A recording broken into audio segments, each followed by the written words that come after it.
اب کڑوی بات ہے، یہ اطاعت اللہ کو مطلوب ہے،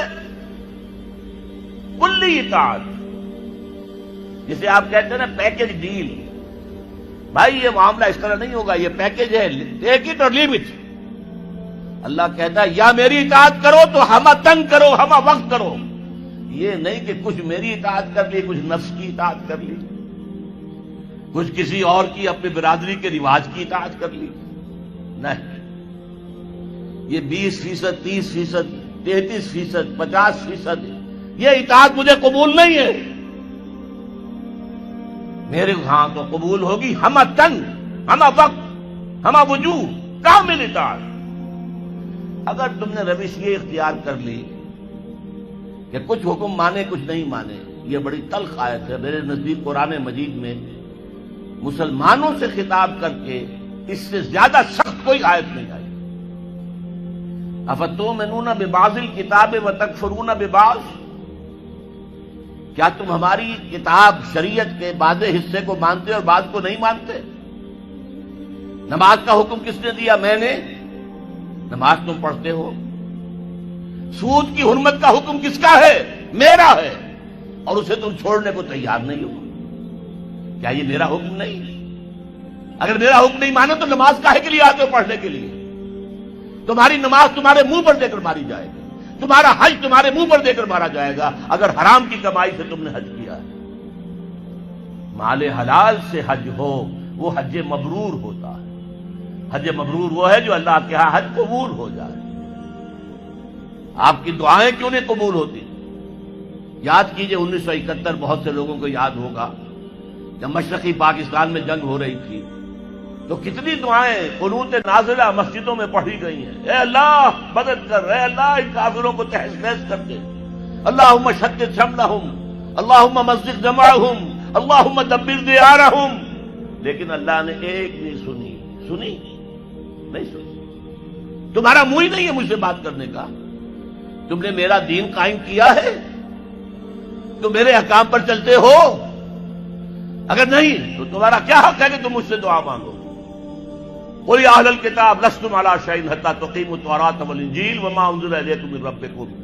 اے نبی کہہ دیجئے، اے یہودیوں، اے نصرانیوں، یا اے اہل کتاب، تمہاری پوزیشن ہی نہیں ہے ہماری نگاہوں میں جب تک کہ تم تورات کو نافذ نہ کرو، انجیل کو نافذ نہ کرو، اور بھی جو کچھ ہم نے نازل کیا اس سب کو نافذ نہ کرو. اس وقت تک تمہاری کوئی حیثیت ہی نہیں.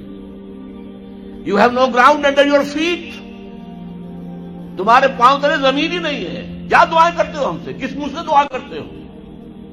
اب اسی لفظ کو ذرا سا بدل کر پڑھ لیجئے. اللہ کا قانون تو بدلتا نہیں ہے کہ اہل کتاب کے لیے قانون کچھ اور ہو اور امت مسلمہ کے لیے کچھ اور ہو. نہیں، پڑھیے ذرا سا لفظ بدلیے.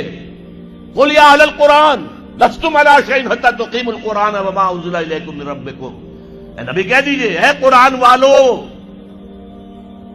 تمہاری کوئی حیثیت نہیں، کوئی حقیقت نہیں، ہماری نگاہوں میں کوئی وقت تمہاری نہیں جب تک کہ تم قرآن کو قائم نہیں کرتے. اور جو کچھ ہم نے نازل کیا، یعنی حضور پر وحی جلی کی علاوہ وحی خفی بھی نازل ہوتی تھی جو احادیث کی شکل میں ہمارے پاس ہے.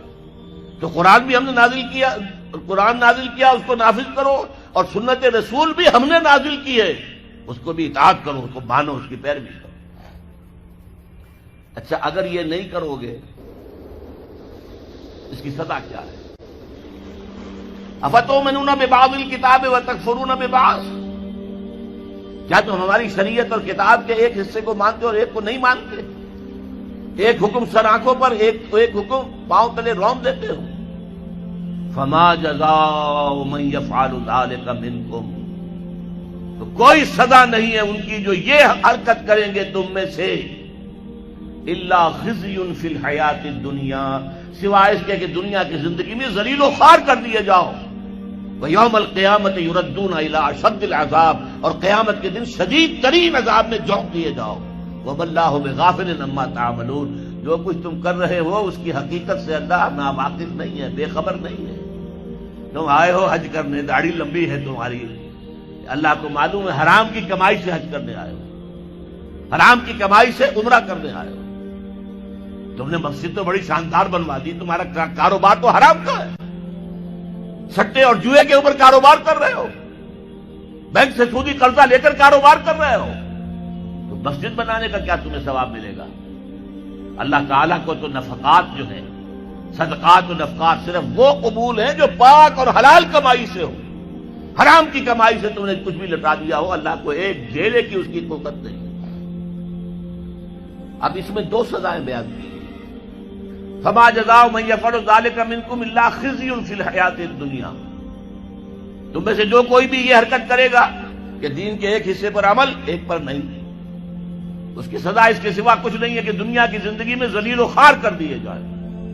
یہ تو نقد ہے جو دنیا میں ملتا ہے، اور آخرت میں جو سزا ملے گی وہ یوم القیامت یردون الی اشد العذاب، اور قیامت کے دن شدید ترین عذاب میں جھونک دیے جاؤ۔